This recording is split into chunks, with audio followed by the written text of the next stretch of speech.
अब शुरुआत करते हैं भारतीय संविधान के 12 अनुसूचियों की। ठीक है, आइए देखते हैं इन 12 अनुसूचियों में क्या लिखा हुआ है। सबसे पहली अनुसूची है ना, जिसमें भारतीय संघ के घटक राज्य, जिसमें 28 राज्य वर्तमान में और 8 केंद्र शासित प्रदेशों का उल्लेख है। ठीक है, इसमें कुल मिलाकर भारतीय क्षेत्रफल के बारे में बात की गई है ना, क्योंकि राज्य और केंद्र शासित प्रदेश मिलकर ही राज्यों की भारतीय जो है राज्य उसकी सीमा बनाते हैं।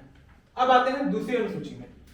इसमें भारतीय राज व्यवस्था के जितने भी बड़े पद हैं, जैसे कि राष्ट्रपति, राज्यपाल, मुख्य न्यायाधीश, न्यायाधीश, लोकसभा के अध्यक्ष, उपाध्यक्ष, ठीक है, इन सभी कैग, इन सभी के वेतन के बारे में बात की गई है कि इनके वेतन कहां से दिए जाएंगे, कैसे दिए जाएंगे।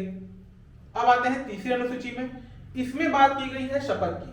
ठीक है, इसमें बताया गया है कि जितने भी पदाधिकारी हैं उनके शपथ प्रक्रिया क्या होगी, तो यह तीसरी अनुसूची में बताया गया है। चौथी अनुसूची राज्यसभा में विभिन्न राज्यों की सीटों का निर्धारण करती है। तो आप इससे याद रखेंगे सीटों का निर्धारण। ठीक है, ये ज्यादा महत्वपूर्ण क्यों है, क्योंकि किस राज्य में राज्यसभा की कितने सीटें आएंगी यह चौथी अनुसूची के आधार पर तय किया जाता है। तो आप याद रखेंगे सीटों का निर्धारण। पांचवी अनुसूची, इसमें सिर्फ एक बात याद रखिए, जनजाति। ठीक है, विभिन्न अनुसूचित और जाति और जनजातियों के क्षेत्रों का प्रशासन और नियंत्रण के बारे में किसमें बताया गया है, पांचवी अनुसूची में। ठीक है, यह भारत है ना, भारत के कई राज्यों में फैले हुए हैं जिनके प्रशासन से संबंधित जानकारी पांचवी अनुसूची में दी गई है। चलिए आगे बढ़ते हैं छठी अनुसूची के बारे में। अब इसमें देखिए आता है एम टीएम, यानी ए से आसाम, मेघालय, त्रिपुरा और मिजोरम। हालांकि ये भी जनजातीय क्षेत्र है, लेकिन पूर्वोत्तर राज्य भौगोलिक दृष्टि से कुछ विशेष महत्व रखते हैं और वहां रहने वाली जनजातियां, इसीलिए उनके जनजाति प्रशासन के बारे में अलग प्रावधान छठी अनुसूची में किया गया है। ठीक है, अब आते हैं सातवीं अनुसूची में। केंद्र राज्यों के बीच विभिन्न शक्तियों के बंटवारे के बारे में हमें सातवीं अनुसूची में जानकारी मिलती है। ठीक है, अब इसी में संघ सूची, राज्य सूची और दोनों में शामिल समवर्ती सूची, इन तीनों का जो उल्लेख है वह सातवीं अनुसूची में किया गया है। ठीक है, अब आगे बढ़ते हैं आठवीं अनुसूची में। ठीक है, अब आठवीं अनुसूची जो है भाषा से रिलेटेड है। जब है ना, वर्तमान में आठवीं अनुसूची में 22 भाषाएं शामिल है, लेकिन जो पहले बनाया गया था उसमें 14 भाषाएं शामिल थी। ठीक है, और 4 भाषाएं, सबसे पहले सिंधी को जोड़ा गया, उसके बाद 3 भाषाएं अलग से जोड़ी गई और अंतिम रूप से जो 18 भाषाएं हो गई, तो अंतिम रूप से 4 भाषाओं को जोड़ा गया। कुल मिलाकर के 22 भाषाएं जो है अभी आठवीं अनुसूची में शामिल है। छत्तीसगढ़ी राज्य द्वारा छत्तीसगढ़ी भाषा घोषित की गई है और उसका यानी छत्तीसगढ़ राज्य का यह प्रयास चल रहा है कि जो हमारी छत्तीसगढ़ी भाषा है उसे आठवीं अनुसूची में शामिल किया जाए ताकि इसे भी राज्य भाषा का दर्जा मिल सके। ठीक है, अब देखते हैं कि कौन से वह 22 भाषाएं हैं जिन्हें आठवीं अनुसूची में जोड़ा गया है। तो सबसे पहले हम उन 14 भाषाओं के बारे में जानेंगे जो सबसे पहले आठवीं अनुसूची में रखे गए थे। ठीक है, शुरुआत करते हैं पूर्व से। पहला है असमीज। ठीक है, उसके बगल में दूसरा बंगाली, उसी के बगल में तीसरा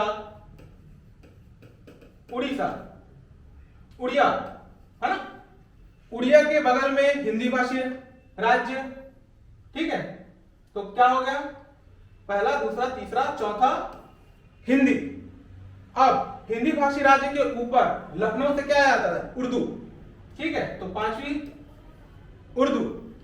उसके ऊपर देखेंगे उत्तराखंड जो देवभूमि कहलाती है, देवभूमि तो देवभाषा संस्कृत, तो 6ठा संस्कृत। उसके ऊपर जाएंगे तो आता है जो भूतपूर्व तत्कालिक कश्मीर का प्रदेश, तो कश्मीरी, 7वां कश्मीरी।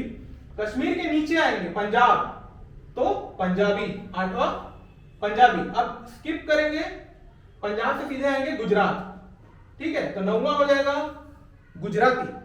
उसके नीचे आए आया महाराष्ट्र 10वां मराठी, महाराष्ट्र के नीचे कर्नाटका का कन्नड़ 11वीं, अब कन्नड़ के नीचे केरला तो 12वां हो गया मलयाली, केरला के बगल में तमिलनाडु तो 13वां हो गया तमिल, और तमिलनाडु के ऊपर आंध्र प्रदेश तो तेलुगु। तो ये जो 14 भाषाएं थी मूल 8वीं अनुसूची में शामिल थी।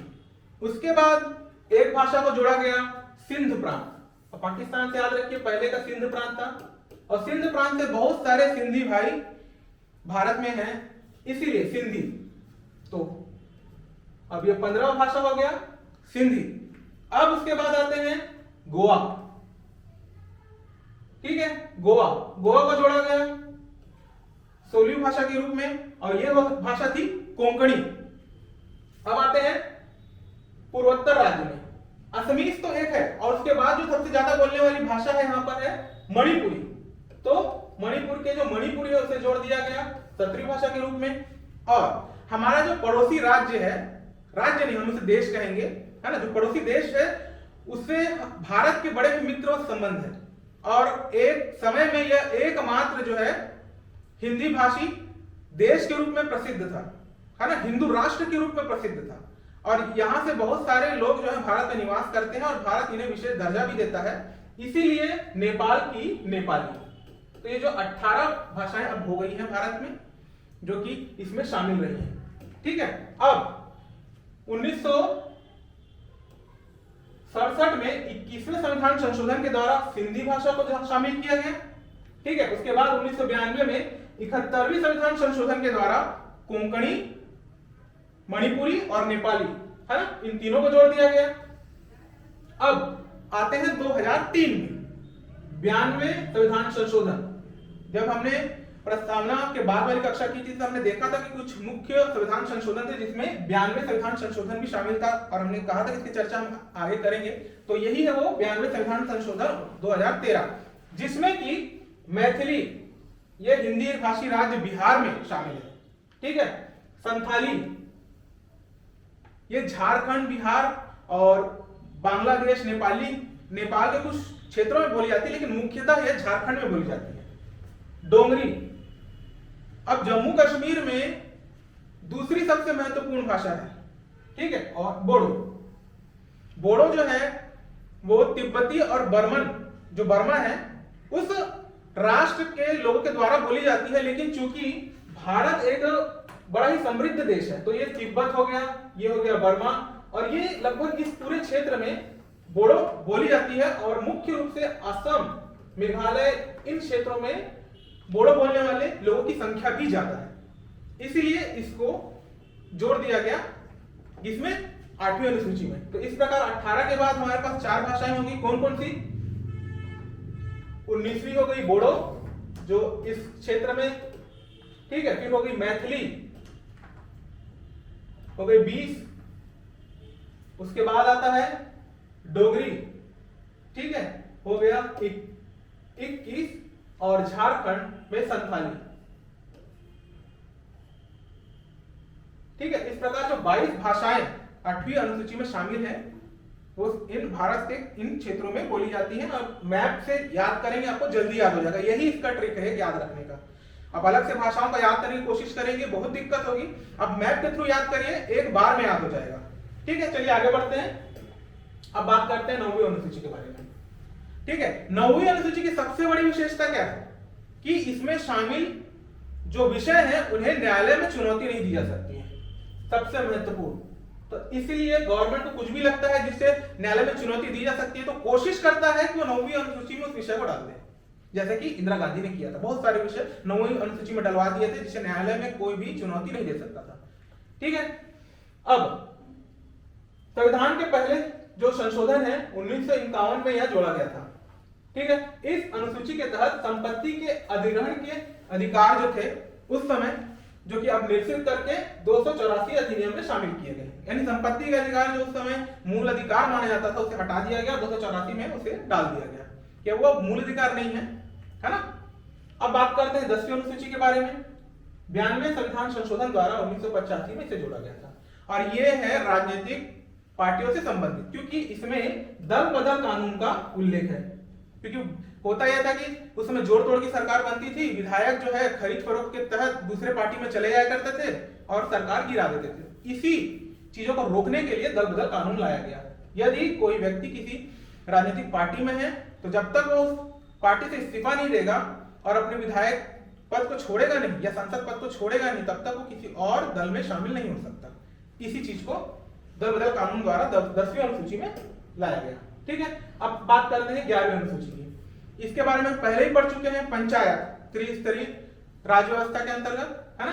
पंचायत के बारे में 73वें संविधान संशोधन में पंचायत को 11वीं अनुसूची के तहत भारतीय संविधान में जोड़ा गया, जिसमें वर्तमान में 29 विषय शामिल हैं पंचायत के। और जो 12वीं अनुसूची है उसे 74वें संविधान संशोधन 1993 के ही तहत जोड़ा गया, जिसमें नगर पालिकाएं शामिल हैं और इसमें जो है वर्तमान में 18 विषय जो है शामिल हैं, किसके, नगरीय निकाय के। तो इस प्रकार ये 12 अनुसूचियां हमने पढ़ ली। अब एक छोटा सा इसका ट्रिक है, आप चाहें तो सीधे भी याद कर सकते हैं, याद नहीं हो रहा है तो एक छोटा सा ट्रिक है, फल वे शास जाकर पिए। ठीक है, फल वे शास जाकर पिए, सांभा भूमि बदल गए पंचनगर। बड़ा ही आसान है याद करने में। अब फल से यहां पर इंगित किया गया क्षेत्रफल, संघ और राज्य क्षेत्र। ठीक है, वे इंगित करता है वेतन की ओर, जो कि दूसरा है ना, अनुसूची भाग 2 है। तीसरा अनुसूची शपथ, श से शपथ। ठीक है, और चौथा स, जो कि सीटों के निर्धारण की बात करता है। अब आते हैं जाकर के जो पहला अक्षर है जा, वह जनजाति को इंगित करता है, और पीए से जो प है वो पूर्वोत्तर राज्यों को इंगित करता है, एटीएमटी जो हमने पढ़ा था। ठीक है, इस प्रकार हम ये 6 अनुसूची के बारे में जान गए पहली लाइन में। अब दूसरी लाइन स इंगित करता है संघ सूची। अब संघ सूची से आपको आगे की राज्य सूची, समवर्ती सूची तीनों याद आ जाएंगी। ठीक है, भाषा की ओर इंगित करता है। भूमि सुधार अधिनियम को इंगित करता है, जो कि 9वीं अनुसूची में शामिल था, है ना। जो संपत्ति के अधिकार जो हमने पढ़े थे वो भूमि से रिलेटेड, इसलिए संपत्ति के बदले में भूमि का उपयोग किया याद करने के लिए। फिर आता है बदल, जो कि 10वीं अनुसूची में दल बदल कानून की ओर इंगित करता है। फिर इसका कोई तात्पर्य नहीं है, वो लाइन बनाने के लिए है कि एक फ्लो में रहे और आपको याद रहे। ठीक है, 11वीं में पहुंचते हैं तो पंच से पंचायत, नगर से नगर पालिका। तो इस प्रकार जो है 12 अनुसूची 2 लाइनों में आप याद कर सकते हैं। ठीक है, तो इस प्रकार हमने देखा कि आज के जो इस क्लास है इसमें हमने सीखा कि कैसे हमने देशी और विदेशी 2 प्रकार के संविधान के स्रोतों से हमारे संविधान का निर्माण किया, भारतीय संविधान के 22 भागों के बारे में जाना, और भारतीय संविधान में जो 12 अनुसूचियां हैं उनके बारे में जाना। तो उम्मीद करता हूं कि आज की क्लास आपको समझ आई होगी, और मिलते हैं अगली क्लास की ओर, और तब तक के लिए बहुत बहुत धन्यवाद। जय हिंद, जय भारत।